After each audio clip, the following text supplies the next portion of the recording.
My right ear is ringing like crazy. And I'm sensing an energy that is trying to calm themselves down, taking deep, shuddering breaths that are helping to calm the vagus nerve and get into like a receptive state. They're afraid to approach you. They see you as very discerning, able to cut right straight through to the point. There wouldn't be an energy of beating around the bush. They couldn't just like small talk you. They need to tell you something, and that something has to be absolutely the truth. And there is a desire to return, to make you an offer, and they understand that in order to make that offer, they need to tell you the absolute truth.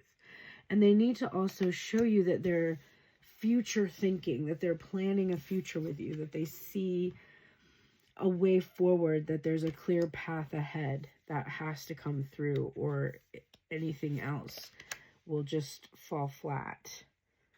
And look at this. We've got the Lovers and the Six of Cups. So I think some of what the truth entails has to do either with your past, their past, potentially children from a past connection or past relationship, and that would something that really stood in the way of their desires. But nothing could put the candle out. So the truth of this experience, whatever it is, it wasn't able to dim that light, that flame they held for you. Ultimately, when this first family structure ended, and this could be also their own family structure, maybe they are like a child of divorce or whatever, but they wanted to be able to rebuild and rebirth something that is what they've always truly desired since they were young. I think they're also going to tell you that they idealized the connection between you this way, that they lived in this fantasy space because when they were younger, for them, love was fantasizing about something that was better than what they have. And they're really working this courage up now, or they have worked this courage up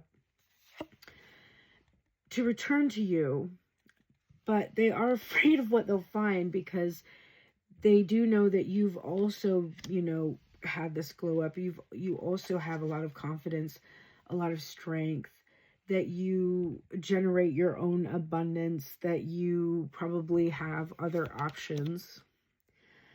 And that when they come before you, they have to be prepared to give to you on the same level that they gave to you, which they very much failed to do in the past. But in order to start this cycle with you, they have to show that that past behavior is over. All right, let's take a look. Do I want to use this deck or do I want to use another deck? I want to use another deck. Two things. This person is extremely worried about how their hair looks. Like, I was just fussing with my hair, like, it's getting in my face. It's like kind of, it's, starting to get staticky, and it's like, it's bugging me. And so I kept adjusting it. And I was like, dude, just, who cares? Okay. So I do think this person is very self-conscious about their hair. Also, the bottom of the deck was this Four of Wands, which I'm going to pull out because it feels important. And the top of the deck, I usually don't leave the card on the top, but Strength card was here. And this is also here in the reading. So again, I think that this person really admires your strength. And they feel like with you, they have this chance for a really stable, healthy foundation in relationships and connection. And they do want to come together in that Four of Wands energy to celebrate, to reunite and recommit. in a way that makes up for the disappointment of having watched them just give up on your connection, because I think that's what happened. They just gave up. They had to protect themselves, their inner child, you know, an actual child or children, like, I don't know, but whatever it was, it just caused them to give up on this connection and be defeated, and they want to come back now and claim success with the Six of Wands, finally granting whatever wish she made in that Two of Wands energy, and fast. There is no desire to drag this out anymore. This person is definitely intent on seeing this culminate as soon as possible. How will you receive this? Honestly, this is what you've been wishing for. However you may protest, this is going to bring about wish fulfillment for you with the Nine of Cups energy. You chose yourself, you filled your own cups, it's about damn time. The Hierophant energy, you're still maintaining all of the wisdom that you have gained from the lessons that you've been learning through this connection. That's still a part of you. You're not losing any of that. You have awakened to this connection and to yourself considerably. And you feel compassion and forgiveness for yourself. And you could see yourself extending compassion and forgiveness to a person who finally takes accountability and shows up. And nothing else will do, because you are in your Empress energy now more than ever. Fully recognizing your value, your worth, the abundance that's around you. You are creative. You are pursuing your creativity in some way. You're bringing light into the world, because I'm seeing light coming into the world through this card. You're protecting your divine rights. And you're achieving your dreams. You set your hopes very high, but because what you desire is now so believable, you can have this very easily. You can have this. So this person knows that what you're expecting doesn't have to be the world. This is the Page of Pentacles. It can be a small gesture, but it needs to be something real, something that you can hold on to, as she holds on to the flower here in this image, and something that will grow into much more. And so they want to come and tell you, but how do they match an energy as fierce and bold as yours? That's the biggest thing. They have to go from this Page energy to the King. And not just any king, but the King of Wands. And not in just any way, but emotionally, right? Like passionate. And they have to be creative and visionary, because they left you out in the cold, right? There's this flower here at the bottom. They need to give this to you now in a way that's unmistakable. That's the only way to basically get through the separation. This person feels tired. Tired of resisting, tired of trying so hard, and they want to surrender the reins. They realize that they've been the one that has kept this moving at a snail's pace. And they don't want to do that anymore. They want to come to you and meet with you in person. They feel like you are the match for them. They know that it would be foolish not to take this leap. It's not the other way around anymore, scared of the risk, and throwing caution. This is throwing caution to the wind and knowing that it's do or die with this Death card here. If you want the connection to grow, you need to reach out and communicate, right? That's been the message all along. The Magician, you know, I was thinking earlier today that the Hierophant, which we pulled in here somewhere, the Hierophant and the Magician card, I was thinking of these two cards together. Everybody always looks at the Hierophant as, you know, it's like the spiritual mastery card. And the Magician is the manifestation card. But I would say that the Magician is the imagination. And the Hierophant is actually what creates a reality, because the Hierophant is more about the limiting beliefs you have and how that will play out for you. So the Magician coming out here is a very powerful message to me. It feels like finally this person has the imagination that is necessary to make this connection happen. Any last words for my viewers here? I think I'm going to pull an oracle for you all as well.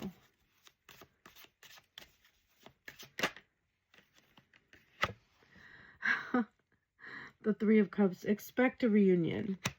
Expect a reunion and expect it to be fun. Expect it to feel friendly and harmonious. Because the time has come. You've healed your wounds. The Nine of Wands there. With the Nine of Swords, it's time to wake up from that nightmare. Not being afraid to be seen as you are. And not being afraid of rejection. Stand tall on your own 2 feet in this King of Pentacles energy. Embody your worth. And be the most authentic version of you that you can be. All right. Let me pull some oracles for you now. First, let's see what spirit animal is going to support you in the energy of this reading. What spirit animal will support you today? Wow. Got the tiger, the eye of the tiger here. And we're going to read that to you in just a moment. But let's also choose the action steps that you need to take. What are the action steps that the person viewing this reading needs to take? Ooh. I don't usually get 2, but I did this time, so lucky you. We got Taurus energy, which says cultivate. This is the Empress. Taurus energy is the Empress. Cultivate Empress energy and solar calm. Remain calm, it says here. Clarify. All right, we're going to read these cards. Let's begin with our spirit animal card, the tiger card. And let's recall how many times we saw the strength card today. At least twice from these decks. Now a 3rd time here in the energy of the tiger.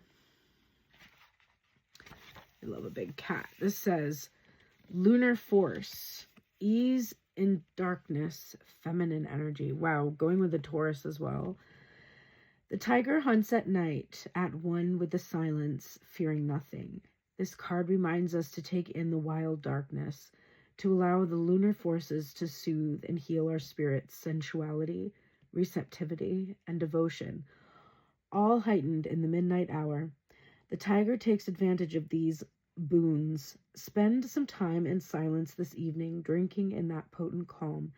There is nothing to fear in the stillness except the awakening of your own power. When in balance, passionate, strong, sensual.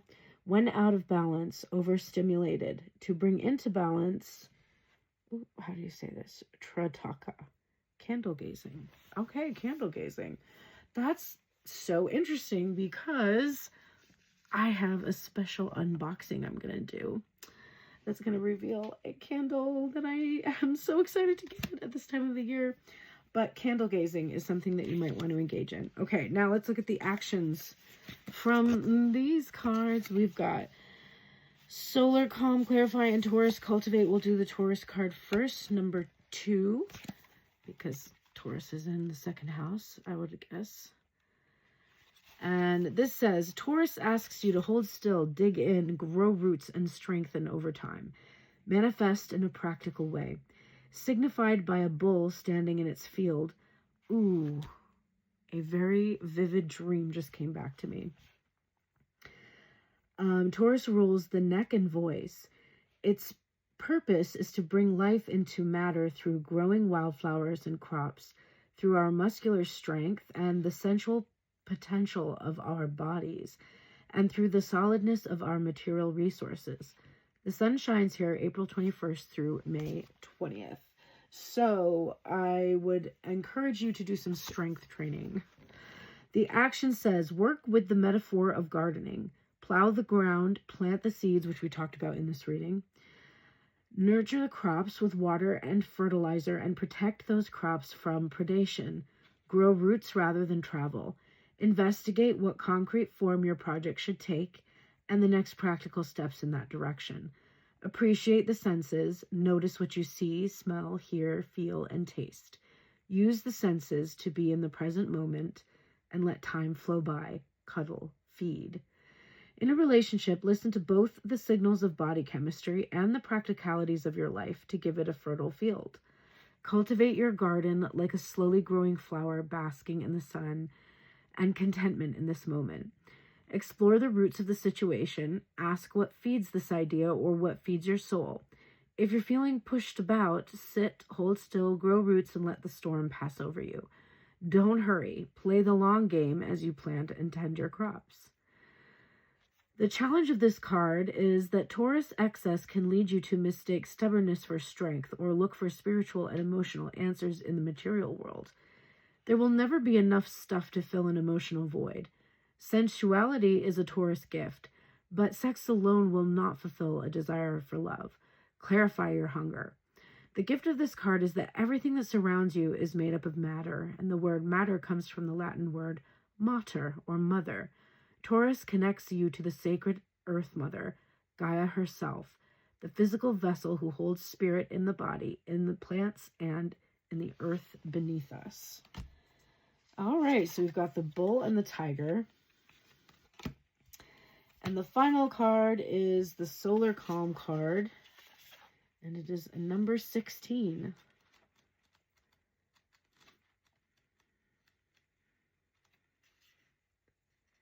Comes after a retrograde, which we're in right now. So this says, when the sun is calm with the few sunspots or solar flares, its steady energy is quiet and soothes any turbulence in our solar system. The volume is turned down on all the other aspects of your astrological chart. Telescopes are farther into space. People tend to search for the metaphysical. Plant growth slows down on Earth, but the arts and creative processes often blossom. Politics tend to be opinionated but quiet. Attitudes more entrenched. It's a hard time to start a revolution. The action of this card is just appreciate the deep, energizing quiet of this time. Work for steady progress and play the long game. Listen to your muse and support the arts. Take a creative approach and work toward positive change within the systems that are now in place with gentle, steady pressure. Find like minds and grow those deep connections. Listen to the quieter voices that are not usually heard, whether this is the whispering voice of your intuition or the subtle voice of the introverts or underrepresented. In romantic relationships, hold hands and look for places of quiet refuge together. Build relationships now that will help you to manifest needed changes when the tide turns and the sun activates. The challenge of this card is it is not the time to push ahead or spark change. If you try to motivate practical change in your life or try a totally new approach, it can feel like trying to light a match in the fog. Be patient and the fog will clear in time.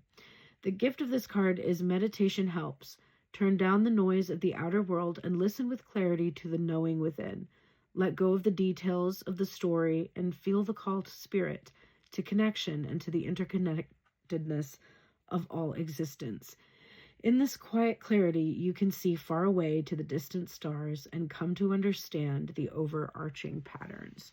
So this really feels like the cards are telling you to be strong, to be calm, to be clear, and to be really focusing and staying in your lane at the moment and just letting this energy that's approaching you approach as it will. I hope this message has helped you today. And I have some other things I want to share with you. First time ever, I'm going to do a 2-day class. It's going to be December 1st and 2nd. It's going to be the Passion Path, which is the first stage of the Sacred Embodiment Blueprint, which you might have downloaded when you have commented Blueprint on Instagram. Automatic downloads usually had to go to your DMs. I noticed some people have it set so you can't receive DMs from me. So if you commented Blueprint and you didn't get it, it's probably because I wasn't able to get it through your automatic DM, but you can just go to turnedintarot.com and download it directly from the website for free. Just scroll down and you'll see the Sacred Embodiment Blueprint. So for the first week of December, I'm going to be teaching a class for 2 days, and it's free. And the only thing you need to bring is a notebook and some water and an open mind to the idea that with just 15 minutes a day, you can shift into a much more favorable reality than what you might have been able to create for yourself recently. This is for somebody that feels stuck, or for somebody that feels like they're getting the same messages all the time from the readings that I do, or they're very, still focused on a person and they're struggling with letting go, or somebody that has never been able to identify their passions before. The Sacred Embodiment Blueprint is really for anybody at any time. But I think that those of you that will really benefit are the ones that are sort of fed up with your current circumstances and really seeking a change. And a change that can be made without investing any money, because I know that this is a rough time. What I teach, you can apply immediately, and your level of investment is entirely up to you and what you can, afford at this time. But everything I suggest can be done for free, and I give a lot of examples of how to do that. So I am looking forward to seeing you all there in the class. And I am also looking forward to sharing a bunch of stories with you over the next month. Different stories from clients, different ideas I've had, information about my Center for Intuitive Art Sciences and Living Intelligence, and new music, because I'm doing that too. This is such an exciting time for me, and I want to thank all of my new followers, new subscribers. Thank you so much for those of you that take the time to comment. I do see every single comment eventually. I try to respond to as many as I possibly can, but know that I see them and I do appreciate them. It helps me with the engagement and the algorithm and all of that, but I have really seen a surge in interest lately, and I'm very thankful for it. And I've seen a lot of people say like, oh, you're very underrated. And I really appreciate that. It does mean a lot to me, because I've been here for 5 years and it just feels good to be seen. But also I think I've been seen by the people who needed to see me the last few years, and we've made a lot of progress together, and myself included. And I'm so excited to share all of that with all of you. Send any questions you might have about me personally, or anything you might want to know about the work that I do. Turnedintarot.com, scroll down. There's a Q&A that says ask me anything. It's not for free tarot questions, but it is for if you need to ask me something that you're just curious about, or you want to know about pricing or packages I might have, anything like that, head over there. So great to meet all of you virtually. Take care.